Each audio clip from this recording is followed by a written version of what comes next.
Assalamualaikum warahmatullahi wabarakatuh. Perkenalkan, nama saya Evan Dwi Putra Alvananda dari kelas 10 MIPA 6 kelompok 5 yang beranggotakan saya sendiri, Bella Lestari dan Hana Maulida Wijianti.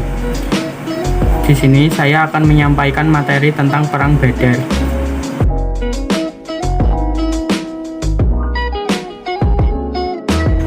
Perang Badar adalah pertempuran besar pertama antara umat muslim melawan kaum kafir Quraisy yang terjadi pada 17 Ramadan 2 Hijriah atau 13 Maret tahun 624 di Lembah Badar, suatu daerah antara kota Mekah dan Madinah.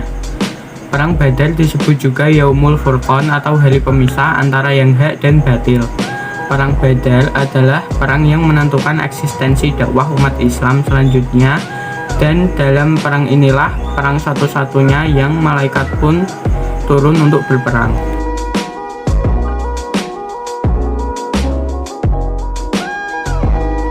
Sebelum perang terjadi, Abu Thalib, paman Nabi Muhammad SAW, wafat dan posisi kepemimpinannya di Mekah digantikan oleh Abu Jahal. Abu Jahal sebagai penguasa baru Mekah merasa terancam dengan kemunculan Nabi Muhammad SAW dengan dakwahnya. Sama halnya dengan kaum Quraisy yang melihat kaum muslimin sebagai ancaman terhadap lingkungan dan kewibawaan mereka. Kaum kafir Quraisy dengan lantang menyatakan peperangan dengan kaum muhajirin atau kaum muslimin di Mekah dan menghalalkan darah kaum muhajirin. Karena teror dan gangguan inilah yang memaksa Nabi Muhammad dan kaum muslimin untuk hijrah ke Madinah. Saat tiba di Madinah, Nabi Muhammad dan pengikutnya disambut baik oleh kaum Ansor. Dalam surah Al-Hajj ayat 39-40, Allah mengizinkan Nabi Muhammad bersama pengikutnya memerangi orang yang memerangi mereka. Nabi Muhammad dan pengikutnya pada saat itu menerapkan ghazwah atau serangan demi bertahan hidup. Teknik penyerangan ghazwah menyasar pada kafilah dagang Quraisy Mekah dengan berfokus pada upaya mengambil harta benda, seraya menghindari korban jiwa. Serangan ini dilakukan karena kafir Quraisy telah menjarah harta dan rumah kaum muslimin yang ditinggalkan di Mekah dan merupakan serangan balasan untuk menuntut hak mereka. Serangan ini dimulai sejak 623 Masehi. Dengan ini, ketegangan antara kaum muslimin dengan kaum Quraisy Mekah semakin memuncak. Pada Januari 624 Masehi, kaum muslimin yang dipimpin oleh Abdullah bin Jahsy atas perintah Nabi Muhammad menyerang kafilah dagang Mekah di dekat daerah Nakhla. Serangan ini menghilangkan nyawa seorang kafir Quraisy bernama Ibnu al-Hadrami. Hal tersebut menimbulkan kemarahan dan dendam di kalangan Quraisy di Mekah. Nabi Muhammad sendiri tidak menyangka misi yang diperintahkan akan menimbulkan korban jiwa. Walaupun begitu, beliau tidak menyalahkan Abdullah sepenuhnya. Inilah bibit-bibit yang akan menimbulkan perang Badar. Pada bulan Ramadan 2 Hijriah, Nabi Muhammad mendapatkan informasi bahwa kafilah dagang besar pemimpin Abu Sufyan atau sahabat Abu Jahal yang hendak kembali ke Mekah dari Suriah. Nabi Muhammad pun mengutus Talhah bin Ubaidillah dan Said bin Zaid untuk mengumpulkan informasi tentang kafilah dagang Abu Sufyan. Dari informasi yang didapatkan, kafilah dagang Abu Sufyan membawa 2.500 unta hanya dikawal 40 orang. Peluang tersebut dimanfaatkan untuk mengambil barang dagang penduduk Mekah yang di dalamnya telah bercampur hak kaum muslimin.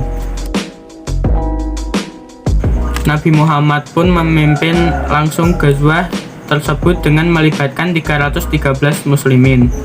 Rombongan Nabi Muhammad bergerak menuju arah Mekah dengan mengambil jalan Badar, daerah antara Mekah dan Madinah. Abu Sufyan yang mengetahui tentang serangan yang dilakukan Nabi Muhammad pada kafilah dagang Mekah pun mengubah arah rombongannya menuju Yanbu. Abu Sufyan pun mengutus Damdam bin Amr al-Ghifari untuk pergi ke Mekah untuk meminta bantuan Quraisy di Mekah. Setibanya di Mekah, Damdam bin Amr al-Ghifari merobek bajunya dan membunuh untanya lalu mengoleskan darah unta ke tubuhnya. Ia pun berpura-pura seolah dia dan rombongan Abu Sufyan telah diserang oleh penduduk Madinah. Kaum kafir Quraisy pun marah. Mereka mengumpulkan pasukan untuk memberi pelajaran Rasulullah dan pengikutnya. Abu Jahal berhasil mengumpulkan 1.000 pasukan. Alasan keikutsertaan mereka berbeda-beda. Ada yang karena punya bagian dari barang dagangan di kafilah Abu Sufyan, ada yang karena ingin balas dendam atas kematian Ibnu al-Hadrami, ada juga karena ingin mendapatkan kemenangan yang mudah dengan kaum muslimin. Sementara itu, kafilah dagang Abu Sufyan berhasil lolos. Kemudian, Abu Sufyan pun mengabarkan hal tersebut melalui surat pada kaumnya. Dalam surat itu, berisi juga meminta pasukan Quraisy kembali ke Mekah. Karena surat itu, beberapa pasukan Quraisy yang ingin menarik diri, tetapi Abu Jahal memakai mereka dan mengatai mereka pengecut. Akhirnya, mereka pun berperang dengan tujuan menghabisi Rasulullah dan pengikutnya. Nabi Muhammad mendengar informasi tersebut. Beliau pun mengajak pasukan muslimin untuk bermusyawarah. Abu Bakar berkata, "Lanjutkan langkah Anda, kami bersamamu. Perang ya perang, pulang ya pulang." Lalu Sa'id bin Mu'adz berkata, "Demi Allah ya Rasulullah, bila Anda menyeberangi lautan, niscaya kami senantiasa akan bersama Anda." Mendengar perkataan Sa'ad yang mewakili kaum Ansor, Rasulullah pun merasa senang. Kemudian Rasulullah pun berkata, "Mari sahabatku, kita berangkat dan bergembira. Allah Subhanahu wa Ta'ala telah menjanjikan padaku salah satu dari dua hal, kafilah atau kemenangan menghadapi musuh. Demi Allah, aku bagaikan melihat di mana tempat-tempat tewasnya mereka." Akhirnya, turun ke medan perang melawan kaum musyrikin pun dipilih Nabi Muhammad dan kaum muslimin.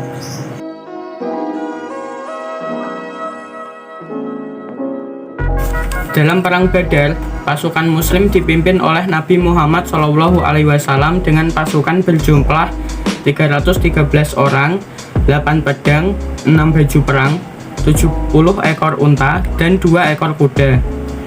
Dalam perang Badar, pasukan kaum Quraisy dipimpin oleh Abu Jahal dengan pasukan berjumlah 1.000 orang, 600 senjata lengkap, 700 unta, dan 300 kuda.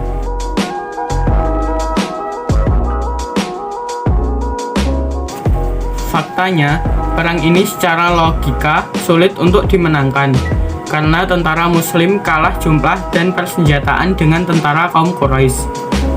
Hal itulah yang mengharuskan tentara muslim menggunakan strategi yang efektif untuk mengalahkan musuh. Dalam peperangan tersebut, umat Islam mengambil posisi yang terdekat dengan sumber air.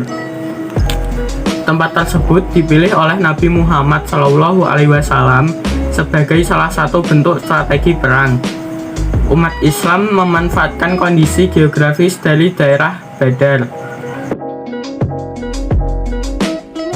Melihat betapa banyaknya pasukan Quraisy, Rasulullah pun berdoa kepada Allah Subhanahu wa Ta'ala, "Ya Allah, jikalau rombongan yang bersamaku ini ditakdirkan untuk binasa, maka tidak akan ada seorang pun setelah aku yang akan menyembahmu.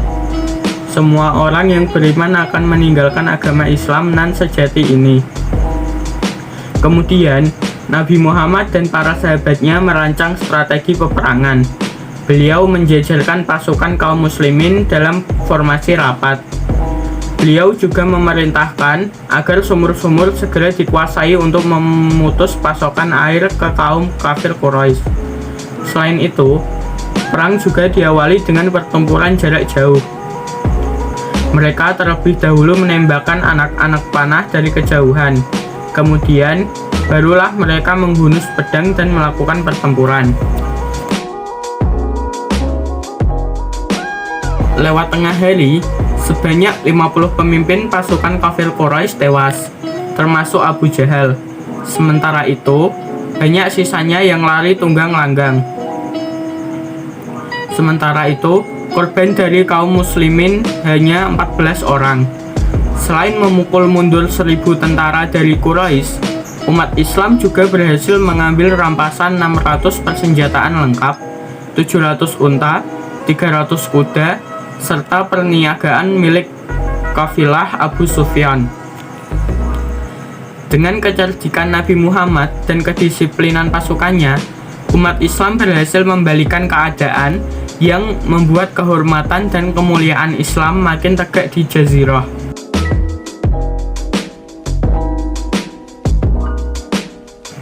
Dengan pertolongan dari Allah Subhanahu wa Ta'ala, pasukan muslimin mampu mengalahkan pasukan kafir Quraisy yang jumlahnya 3 kali lipat lebih banyak.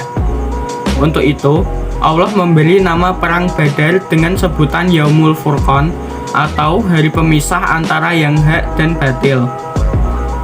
Kemenangan pada Perang Badar tersebut membuat posisi Islam di kawasan Madinah kian kuat. Sementara kaum Quraisy yang kalah di Perang Badar harus menelan kekecewaan mendalam. Mereka pun semakin berhasrat untuk membalas dendam dengan persiapan yang jauh lebih matang.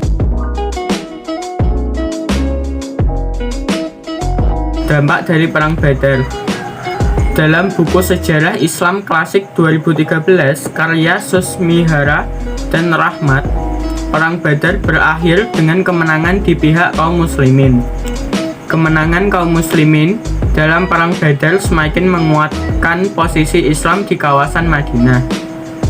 Bagi kaum Quraisy, kekalahan mereka dalam Perang Badar menimbulkan kekecewaan yang sangat mendalam dan meninggalkan hasrat untuk mengalahkan kaum muslimin dengan persiapan yang lebih terstruktur dan mantap. Pertama, untuk kaum muslim, dampaknya adalah Muhammad akhirnya menjadi satu-satunya pemimpin umat Islam kala itu.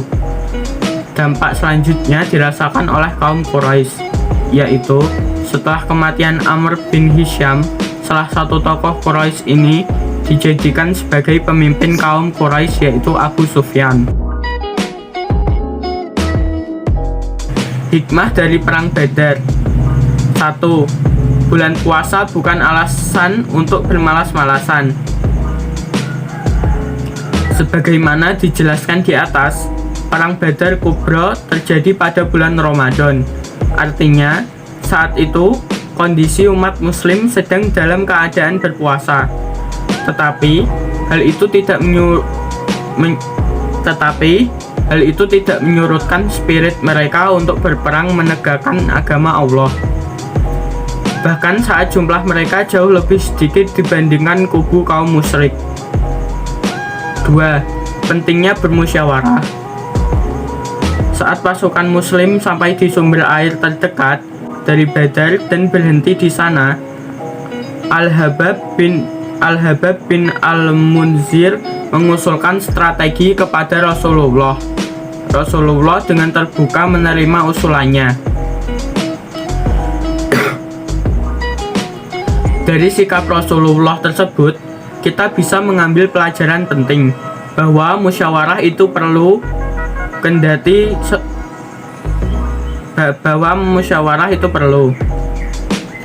kendati beliau seorang nabi sekaligus kepala negara, tetapi tidak membuatnya merasa paling benar. Beliau mau menerima masukan sahabatnya dengan bijak. 3. Selalu berdoa kepada Allah. Meskipun Nabi Muhammad SAW seorang Rasul dan pasti dikabulkan semua doanya, tidak kemudian menjadikan beliau bersikap santai.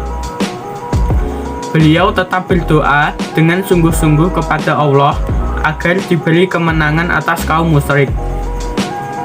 Saking khusyuknya, doa Nabi saat Perang Badar Kubra Abu Bakar merasa iba melihat beliau terlalu lama bersujud dalam doanya. 4. Pentingnya sikap tawakal. Nabi Muhammad SAW tidak hanya dikenal sebagai tokoh spiritual di tengah umatnya, tetapi juga sebagai komandan yang menguasai betul strategi perang. Dalam perang Badar Kubra, kita melihat bagaimana Nabi mengatur barisan tentara Muslim dan mengorbankan semangat jihad mereka. Tidak hanya itu, selain usaha zahir, beliau juga tetap berdoa dengan sungguh-sungguh agar diberi kemenangan. Hasilnya, pasukan Muslim memenangkan perang besar itu. Inilah balasan bagi hamba-hambanya yang bertawakal, mengimbangi amal dengan doa. Beramal tanpa doa adalah sombong. Berdoa saja tanpa bertindak sama saja sombong. Sekian materi perang Badar dari kelompok 5. Wassalamualaikum warahmatullahi wabarakatuh.